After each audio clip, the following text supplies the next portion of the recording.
we tend to spend a lot of time because the money's there and it's sort of somewhat sexy that we green up urban areas, right? And it gets a lot of attention because that's where a lot of people live and they see it in their daily lives. What we need to spend equal amount, if not greater amount of time, is taking and making sure that we've got good, intact, large protected areas that are connected to other large protected areas throughout the continent. And we need to spend as much time on that as we do in terms of our cities and our suburban areas and where we live.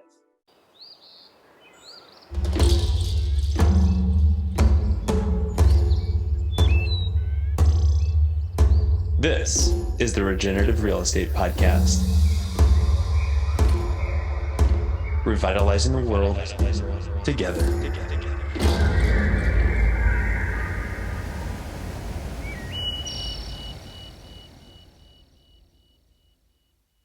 Welcome to the Regenerative Real Estate Podcast. This is your host, Neil Collins. It is a show that is supported by our work at Latitude Realty. In it, we explore our natural and built environments and how they can be used as a force for good. The show sets out to inspire impactful ideas, meaningful change, human wellness, and ecological restoration through interviews and easy-to-digest conversations. Our guests range from industry leaders to iconoclasts, from both well-known figures to everyday people leading extraordinary lives. This is a show for people looking for education and inspiration on how real estate can be done differently. Hey everybody, welcome back to another podcast episode of the Regenerative Real Estate Podcast. Today's guest is Keith Bowers of Biohabitats. I've been looking forward to this conversation for quite some time now since it's been on a calendar. Keith, welcome to the show. Thanks, Neil. I'm glad to be here. Thanks for having me. Keith, so you're the founder of Biohabitats. You told me that you're in Charleston, South Carolina. I would like to start at the beginning and tell me about where you grew up and what your background is. Yeah, I'm a newcomer to Charleston. Actually, I grew up in Baltimore, Maryland, spending a lot of time around the Chesapeake Bay, and so in my childhood, I spent a lot of time around the bay, and although I didn't really think about the profession I'm in now, it certainly, looking back on it, has formed a lot of how I look at the landscape and what I do for a living and what I do for a passion, really. And why do you say that? Did you spend a lot of time outdoors, or was it, what do you think catalyzed that from a young age? Yeah, I think a couple of things. One, I did spend a lot of time outdoors. I spent a lot of time, my parents had a beach house in Delaware, and so we spent a lot of time there. So the coast really attracted me quite a bit. But it really was until high school that I learned of a gentleman who, on the eastern shore of Maryland, out of St. Michael's, Maryland, was beginning to propagate and grow and restore tidal wetlands. And I came to find out that this gentleman was Dr. Edgar Garbish, and he was a professor at the University of Minnesota and took a sabbatical. This was back in the early 70s, and came down to the eastern shore of Maryland and sort of left his academic career behind and started a nonprofit called Environmental Concern. And his vision was that he could go out and figure out how to restore the tidal wetlands that were beginning to disappear along the Chesapeake Bay. And at that time, really nobody was thinking about what we now call ecological restoration or restoring the landscape, right? We were still in the mode of filling in wetlands because they were a hazard, or because they were in the way of development or health concern. And yet here is this person thinking about, well, how do I put sort of this ecosystem back together again, right? What do you think really drew you to that? I mean, if that wasn't in the mainstream consciousness. Yeah, I'm not sure. So as I was getting out of high school and going into college, I discovered this profession called landscape architecture, right? And I started getting really interested in planning, and also had a very strong interest in nature, and thought, wow, I wonder if anybody's really putting those things together, right? And when I saw what Dr. Garbish was doing, I was thinking, wow, there's somebody that's actually beginning to think about restoring the environment, not just assessing it, not just thinking about, say, pollution, but actually thinking about ecosystems and how they have been impacted, and how do we tinker with them to put them back together again, right? Where did you go from there? So I went down to talk to him, and which was a great experience. And I went off to college and got a degree in landscape architecture, but I began focusing all my classwork and my projects more towards sort of nature-based projects, to, I think, the chagrin of my professors, who kept trying to steer me back to, the traditional, conventional landscape architecture of designing parks and designing housing developments and that sort of thing, where I was really focused on more of the sort of natural areas. And in doing that, I realized that there's this whole budding profession called ecological restoration, that people all over the country, whether it was prairies out in the Midwest, or some of the pioneering work out in the West Coast, and even some other work up and down the coast of the Eastern Seaboard, that people were beginning to think about how to put ecosystems back together. And so when I got out of school, I decided that instead of going to work for a traditional landscape architecture company, that I was going to just start my own company, just right out of school. And I was pretty naive at the time of what that meant, which I think was actually a good thing that worked in my favor, right? I didn't have any business background whatsoever. But I thought, if I'm going to really make a go of this and nobody's out there doing it, then maybe I can sort of, looking back on it now, invent my way through, right? What did that look like? I'm very curious. I mean, from following your story, I can empathize with that a lot, because I came into business as well with just the basic understanding of, don't run out of money and find clients. Right. And it's Right. worked out so far. Yeah. Yeah. Well, I think a couple things worked in my favor. I like to think it was sort of at the right place at the right time. The first thing was, I certainly lived out of my parents' home for the first 5+ years after college, which I'm not sure many people have the inkling to do these days, but I had to make it work financially. But beyond that, really, I really realized that my skills that I was taught in landscape architecture, in terms of how to collaborate with other people and how to take their ideas and apply it to the landscape, worked in this sense. In other words, there was a lot of scientists out there doing really good science about ecosystems and about impacts to ecosystems. And they'd write papers, right? They do research and write papers. And it was really, how do you extract out the findings from a lot of that research and think back, and how do you apply that back to the landscape? And how do you apply it in such a way that, if this is how this ecosystem was impacted, then what is it going to take to put it back together again? So I started really exploring that avenue.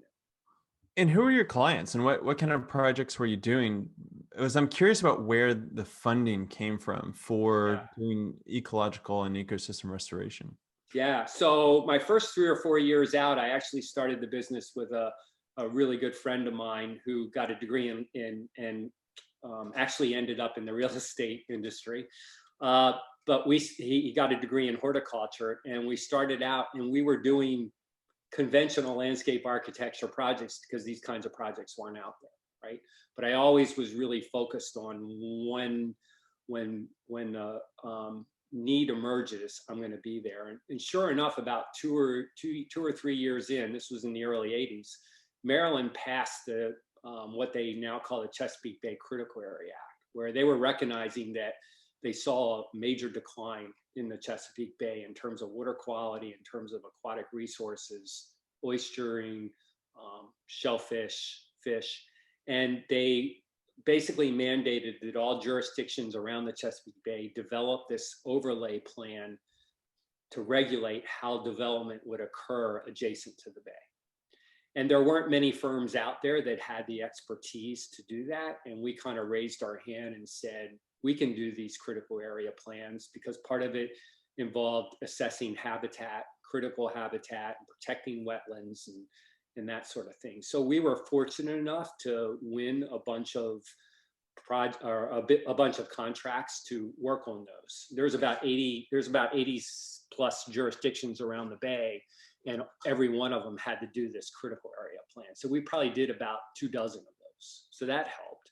And the other great timing aspect was that although the Clean Water Act was passed in the early 70s in 72, I believe, it wasn't until the early 80s that the Corps of Engineers was forced, because of lawsuits, to start enforcing non-tidal wetland regulations. They had been enforcing tidal wetland regulations as part of the Clean Water Act. And when they started enforcing non-tidal wetland regulations, it meant that real estate folks, developers, utilities all of a sudden had to delineate wetlands on property to determine where they could build or where they needed a permit if they were going to impact those wetlands. And I thought about that, and I hired biologists and ecologists and soil scientists, and I said, we could do that too. And so we started doing wetland delineations, wetland assessments, and that led to doing wetland mitigation, which meant that we had to go out and restore wetlands to mitigate for impacts to wetlands that were occurring on the landscape. So that all happened in the early to mid 80s, and that's what really catapulted us forward. What a really interesting time, because the 1900s, it started off pretty rough in terms of environmental degradation, and a lot of laws came out. And wetlands still is one of those ecosystems that endlessly fascinates me. I grew up in South Louisiana and saw what the oil and gas industry has done to wetlands and just how critical they are. Right. And not to go doom and gloom, but just the sheer destruction of, we had some of the most diverse wetlands on the globe in North America, and then to see those shrink by over 90%. Yeah, it's been amazing. The interesting thing is, on the real estate side, we still see properties that have wetlands. They're considered blighted. They're typically a lot less valued from a monetary sense. Do you see this disconnect between, wow, we've got a habitat that is much more critical for and supports so much life that we're dependent on, but our way that we conceive of value on the capitalism side and the land side is just, it's got this chasm in my mind. I'm not sure if you see it. Does, absolutely, Neil. And I don't think it's just with wetlands, it's with many different ecosystem types, whether it's the longleaf pine forest. And we used to have 95 million acres of longleaf pine stretching from Virginia down to Texas, and now there's less than 3 million acres left, right? And so we've seen a lot of that sort of devastation or impacts to these ecosystems, because in our calculus in terms of how we value land, it doesn't come into play at all. And I think we're starting to see the consequences of that now more than ever. The revitalization side of your work is where I'm particularly interested, especially framing it that way of, we've got these ecosystems that are in decline, but really trying to hold that real estate perspective, because I've gone through master's programs and worked with developers, and we were indoctrinated with the highest and best use of land. And we typically look at what is the minimum amount of density that we want to put on a property, and what's the maximum amount of density in terms of square footage development, if it's industrial or commercial, or if it's units of housing. So that's the real estate side of the world that we get to know. But is it through policies that we're starting to see more revitalization efforts? Is it through private landowners? Is it public-private? Like, I'm not really sure how do these large-scale projects, or even small-scale projects, who is the driving force behind them right now? Yeah. Well, boy, that's a really loaded question. There's a lot of ways to address that. I think a couple of things. One is that uh, it all goes down to land use, and a lot of times what we find that what's baked into a comprehensive plan for a jurisdiction or their zoning regulations or master plans really dictate ultimate footprints of those areas, right? And if you're not in early in the game and working with the jurisdiction on their comprehensive plan or looking at zoning regulations or looking at building standards, then it's awfully hard to make a case for a nature-based approach or something that doesn't fit that calculus. And so that's the place where we see the greatest potential gain is to begin to address and influence how jurisdictions, towns, cities, counties develop these types of plans, and how can you insert, and I would argue, a more ecocentric versus an anthropocentric viewpoint in on things. The biggest impact to wildlife is habitat fragmentation. And that fragmentation is occurring not just from real estate development, not just from land development, but it's also occurring because of agriculture. It's occurring because of mining. It's occurring because of utility right-of-ways and highways and roads. And if we started with the idea that animals need a home, they need to get from point A to point B, and they can't have a highway running through it, nor can we have a stream running through our highway and expect cars to get to the other side without a bridge. Wildlife needs the same things, right? So how can we look at it from I would argue, a continental scale first, of thinking about these large wildways and large wilderness to protected areas, and then how does our growth, our development, our land use patterns fit in to that overall web? Yeah, I remember coming out of college and reading a book about trying to connect the continental divide to have contiguous green space from Canada to Mexico. And that's what really exposed me to the field of conservation biology. And I know that Nice. the field has really been pushed a lot further. And I'm really interested in the rewilding efforts, because what Yeah. you're talking about is not just, hey, let's take really big swaths of land, but we can also really apply that towards even our urban landscapes as well. Well, I think that we tend to spend a lot of time because the money's there and it's sort of somewhat sexy that we green up urban areas, right? And it gets a lot of attention because that's where a lot of people live and they see it in their daily lives. What we need to spend equal amount, if not greater amount of time, is taking and making sure that we've got good, intact, large protected areas that are connected to other large protected areas throughout the continent. And we need to spend as much time on that as we do in terms of our cities and our suburban areas and where we live.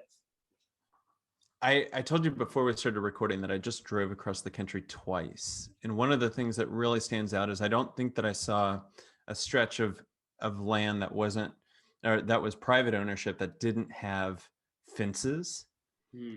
And then, you look at a map and everything is paved over. Like, we've got road systems everywhere.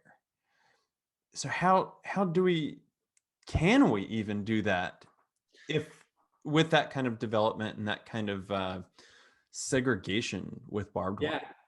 Well, I'll put in a plug for a couple of other organizations and initiatives that are going on. One is the Wildlands Network. And they were, it actually started with Michael Soule, who was he unfortunately just passed away last year, but basically almost pioneered or started the whole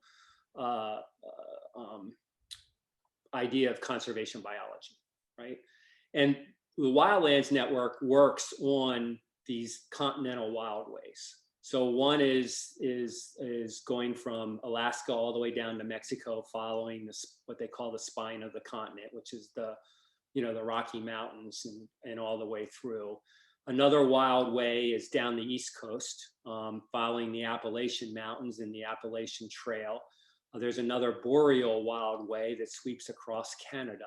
And they're actively working with on-the-ground NGOs and other organizations to stitch together, just as you mentioned, these large tracts of what are already protected land and somehow stitch them all together so wildlife does have a way to both move and migrate across the landscape. So that's ongoing. Another initiative is what's called the safety net. And this is a rather new initiative.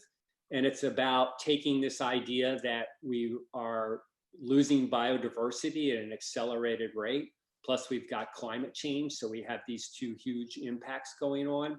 So how can we repurpose the landscape in a way to not only stem the loss and reverse the loss of biodiversity by providing these areas, these patches, these corridors for wildlife, but also how can we conserve or restore landscapes to sequester carbon and help out with climate change. And they've kind of combined these two ideas together and have mapped out what that might look like across every state in the United States and across the North American continent, right? Wow.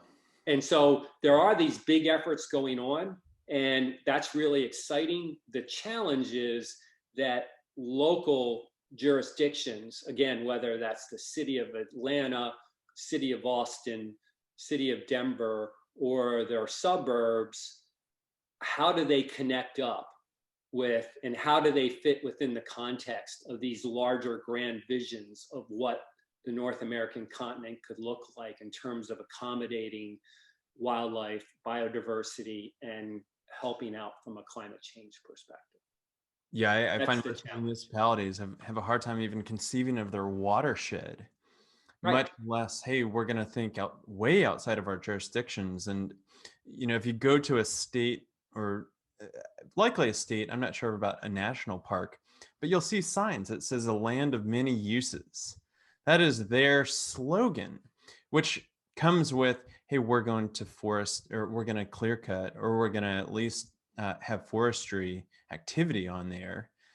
And that's where it still seems like there's so many different opposing interests. But as you look at, whenever we work in a rural area and we're looking at property, they will have a forestry designated tax program that says a landowner will have really low taxes if they provide a long-term plan on how they're going to harvest the timber on it.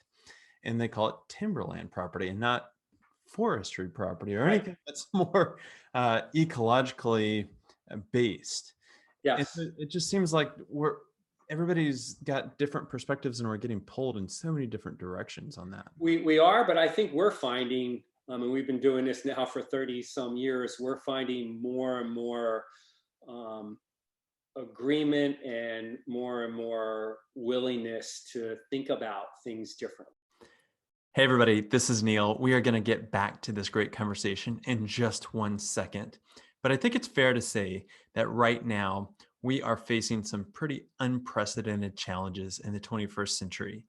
I mean, you name it, environmentally, socially, economically, we've got some big problems that we need to overcome. And that's why, for me personally, and the people that work with us at Latitude, we want to dedicate our time and our energy so that we are not only working to put food on the table and a roof over our heads, but also make the world a better place. And so if you are at all interested in combining your sustainability values with a very powerful financial model of real estate, then I highly encourage you to check out what we are doing at Latitude. We are creating something truly special with a tribe of change agents that for now is working across North America. And hopefully one day in the future, with you coming on board, we can be working across the globe. So please check us out. You can go to www.chooselatitude.com, or you can find us on social media at latitude.realty on Instagram. And we are also on Facebook. Okay, let's get back into it. And I'll give you a couple of examples. One, we just finished up a project working with a landscape architecture firm out of New York City called Scape. And we were charged to develop a 100-mile greenway on the Chattahoochee River that goes right by the city of Atlanta. Part of the river is in the city limits. And so our role in that was to look at this greenway not from a people perspective, but from a wildlife habitat movement perspective as a corridor, connecting patches and also thinking about the river as a major corridor, even though it goes through many industrial areas and many developed areas. And so we were able to do a lot of analysis to not only look at the corridor itself, but how does it fit into the greater regional landscape around the city of Atlanta and in Georgia and Tennessee and Alabama, and think about then how does that corridor connect up to other major protected or patches of forest area outside of the specific limit of what we were looking at, right? So it's what I call it's going up to 30 or 40,000 feet, looking at the context in which these projects sit. And that to me and to us is as or more important than almost anything else, because if you're severing a major corridor for wildlife, if you're impacting a patch that all of a sudden makes it non-useful for wildlife or starts to erode their genetic makeup, then you're really having a major impact. And I think about that from the green buildings side of things too. We talk about all the great things we're doing with green buildings, whether through the LEED program or through the Living Building Challenge, and we participate in all those. We get called in to help out on all those, and they're all great. But if you're putting the building in the wrong place and it's severing, it's having an impact on what we call the landscape ecology, that overall landscape, then all the greening you could do in the world won't really offset the major impact you might be having on biodiversity. And so that to us is really important. Let me ask you, Keith, let's go a little bit technical here. Within the ecological realm, are you having to bring in where climate change is going with our baseline? Are you looking forward? Or are you looking backwards? Like, how do you actually carry out the work that you're doing? So my pet phrase is we're restoring the future, because we can't restore the past, right? We have these global shifts in climate, in nutrients and nutrient flows, in wildlife movement, and there's no way to go back in time.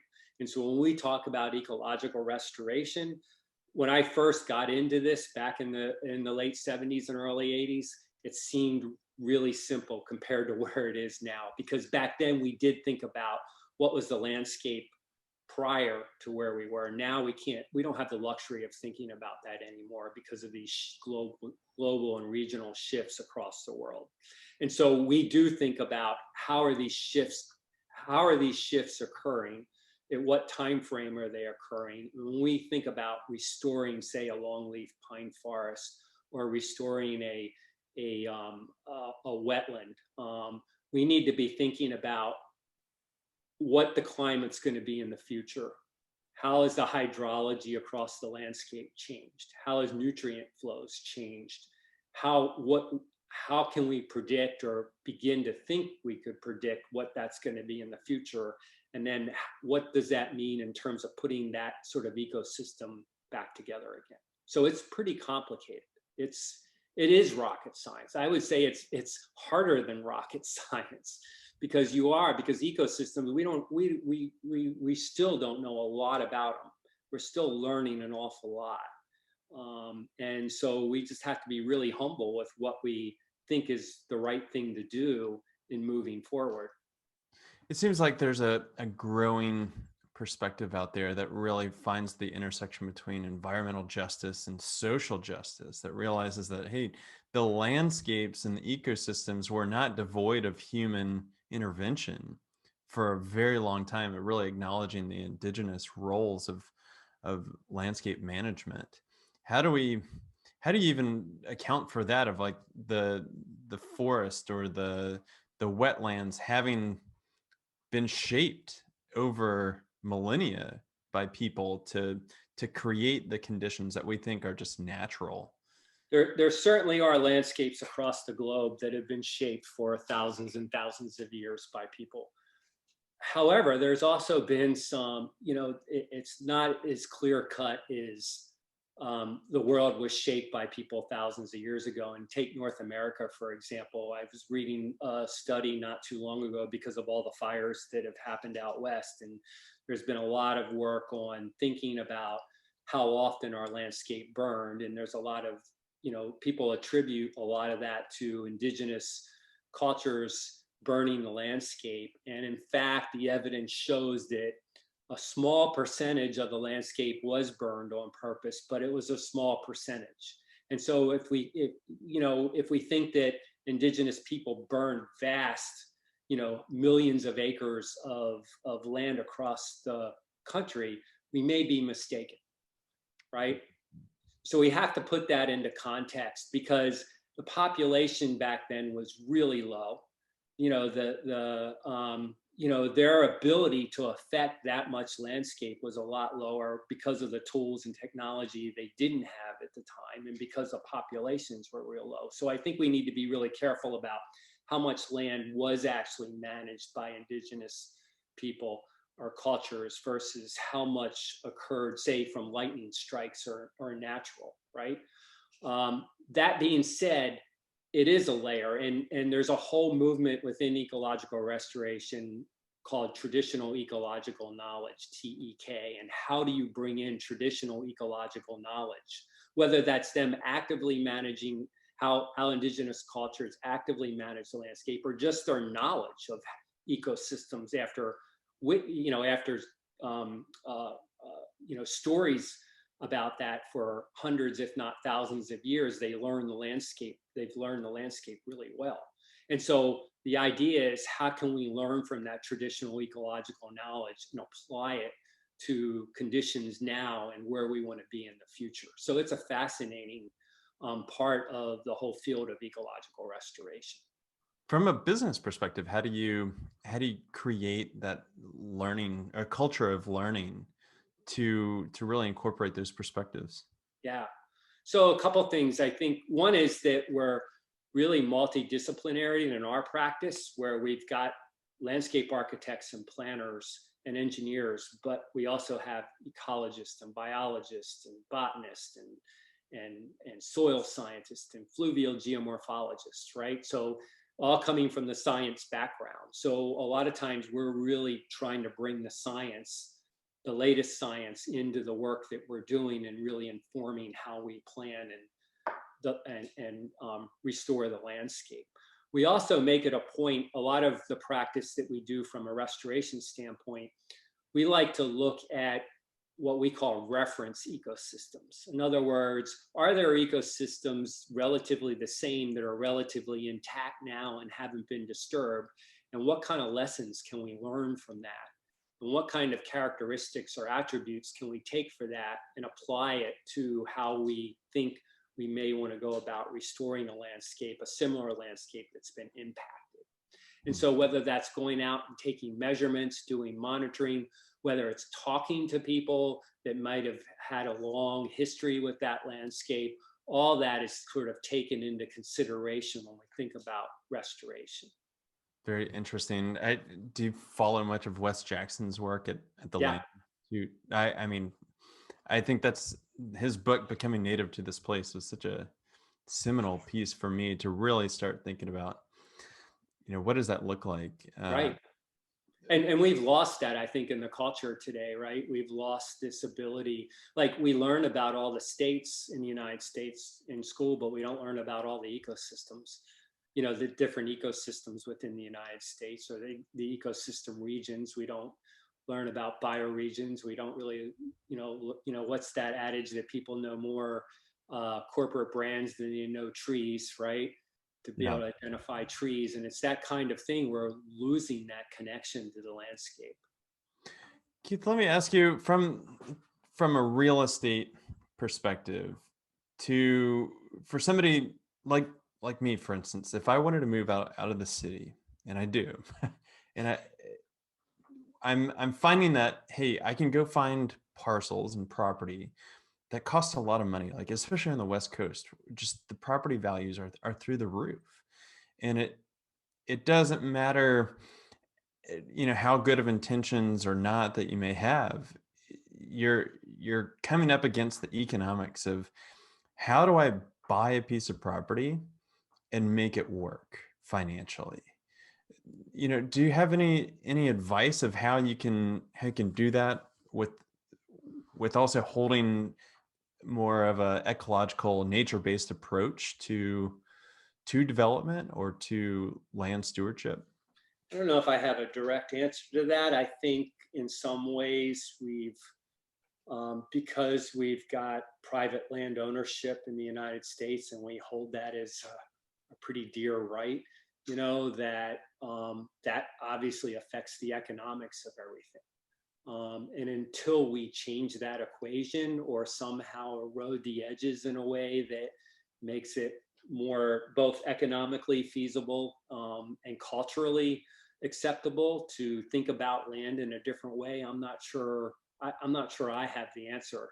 Yeah, no, I appreciate even not having the answer, because the examples out there that I see is like Ted Turner buys a Right. million acres. And you're like, Yeah, well, if you didn't start CNN, then that's right.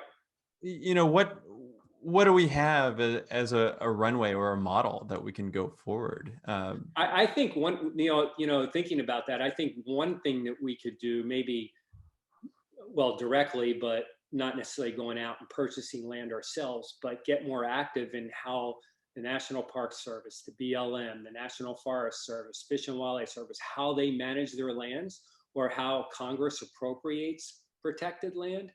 And that, to me, again, we've this whole idea of fragmentation and putting back together pieces and patches big enough to genetically support populations of wildlife species, that's infinitely more important right now.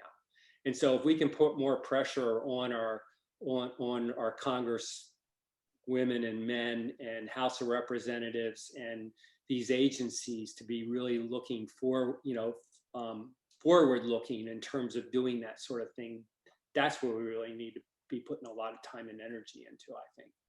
How about the urban sphere, Keith? Yeah. Is there any words of wisdom or Yeah. advice that you'd like to give there? Absolutely.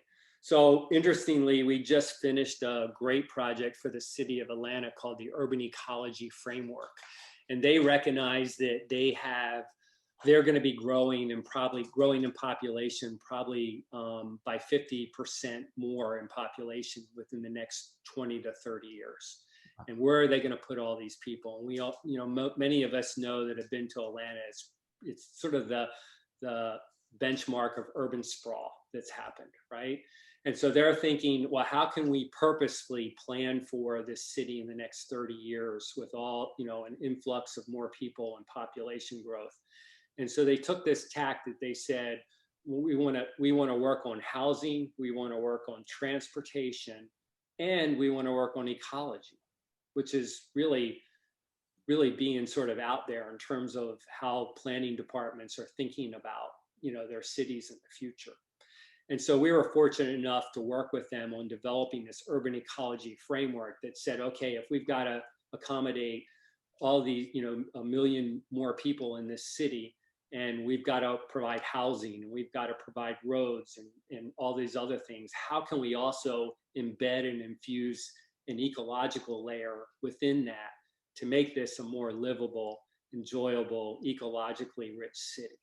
Right. And so I think that in urban areas, there's lots of opportunity to rethink and repurpose these green spaces and open spaces to not only make them more amenable for people and not only to address some of the equity issues that we have and environmental justice issues that we have in the cities, but also in a way, as I mentioned in that earlier example, how does the city of Atlanta, from an ecological perspective, connect up to the Chattahoochee River and to these other patches and corridors that surround the city?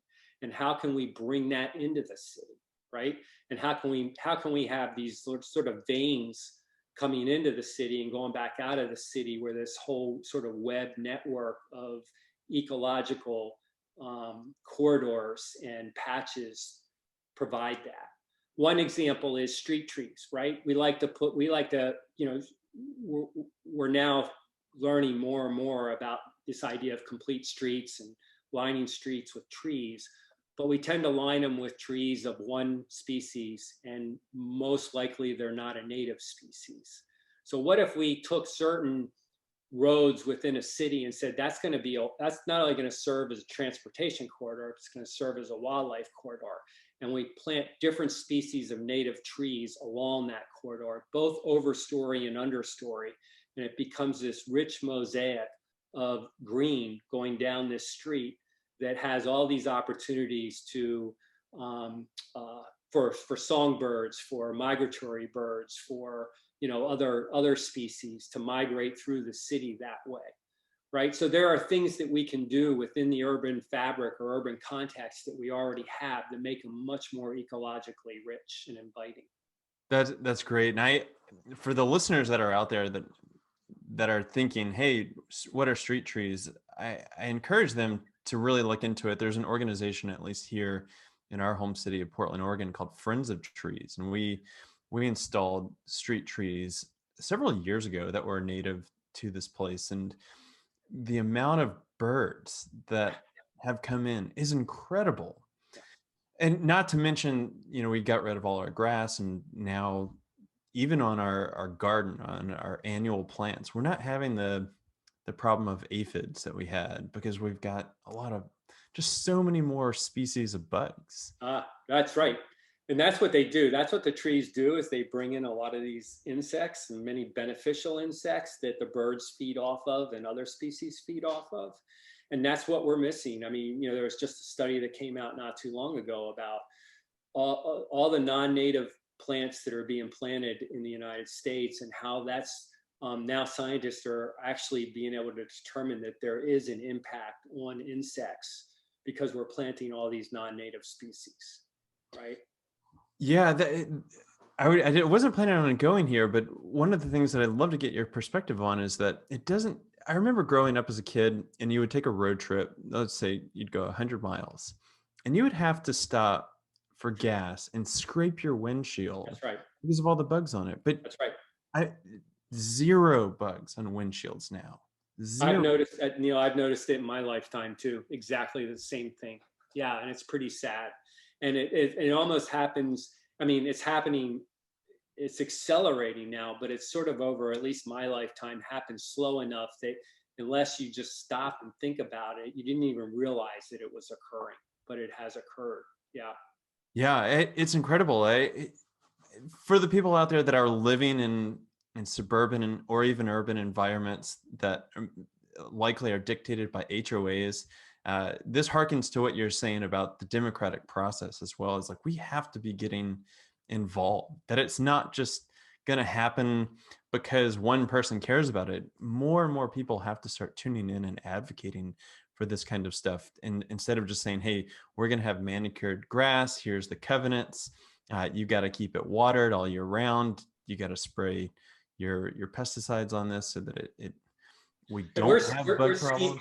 We're starting to see that with a lot of jurisdictions. I mean, we work from Portland all the way down to Florida and Louisiana and up to Maine, right? And throughout the Great Lakes. And we're starting to see many jurisdictions now begin to turn toward how can we make our comprehensive plan or zoning regulations, our building standards sort of more ecologically friendly. Not because they are made to do it from some regulation or laws, because they want to do it and they recognize the benefit of that. And so, although it's still frustratingly slow, and a lot of times we're still sort of scratching and clawing to get there, certainly we've seen an uptick in that. So that's good.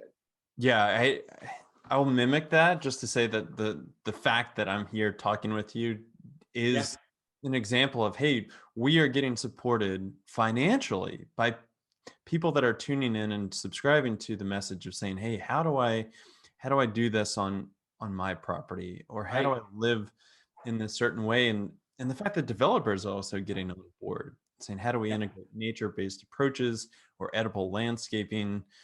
It just goes to show people that, hey, we're voting with our dollars as well. And I am hopeful in that sense that we can go in a direction if we really choose consciously that this is an approach that we want. And I really applaud Biohabitats for having been rooted in a nature-based approach for a long time now. for a long time. Yeah.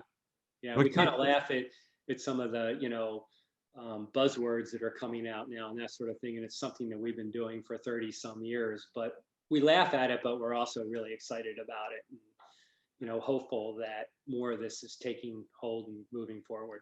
So, Are you glad? I know some green builders that have been, it seems like they were very excited whenever they got into their career. Then they've become endlessly frustrated. yeah. And now they're like, wait, what the hell is going on? Everybody's starting to get on this bandwagon. You're about 30 years late. Yeah. Right. But I don't think that we could be here without people like yourself and others that we're literally standing on the shoulders of giants that have come before us to say, hey, here's at least what we've done, and we want somebody to carry the baton forward. So I really applaud the work that you're doing, and I really appreciate the time, Keith. Yeah. For anybody that wants to learn more, where can they find out more about your work? Well, of course, you could go to our website, biohabitats.com, and we put out a quarterly newsletter, both on the winter and summer solstice and on the equinox, called Leaf Litter. And that's just packed full of, we pick a subject every quarter and interview experts on that subject, whether it's environmental justice or coastal shoreline restoration, or religion and environmentalism. But it's chock full of great interviews with experts and stories and resources that people can look up. So we just came out with our winter solstice issue on coastal urban shorelines. But be sure to look up leaf litter. That's a great resource.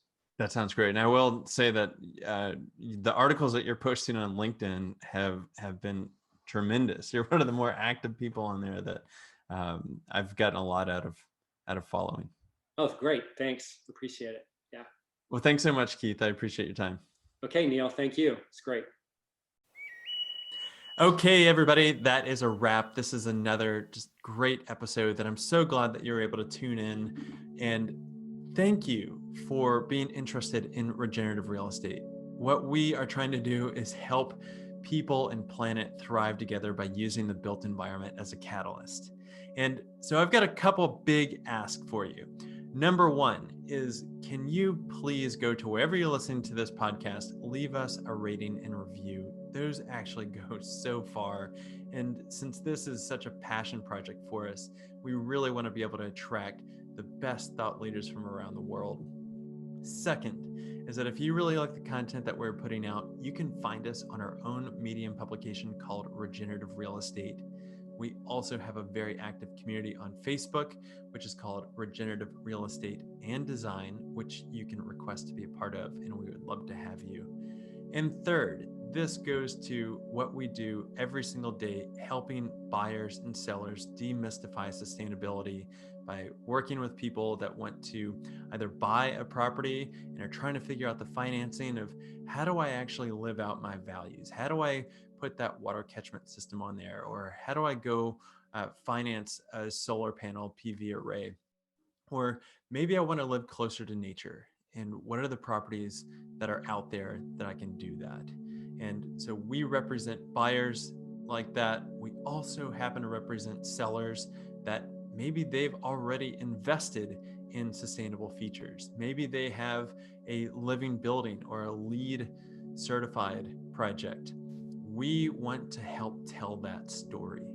So much of what goes on in the real estate industry is transactional thinking at best, and it translates down into agents just really don't know anything about sustainability.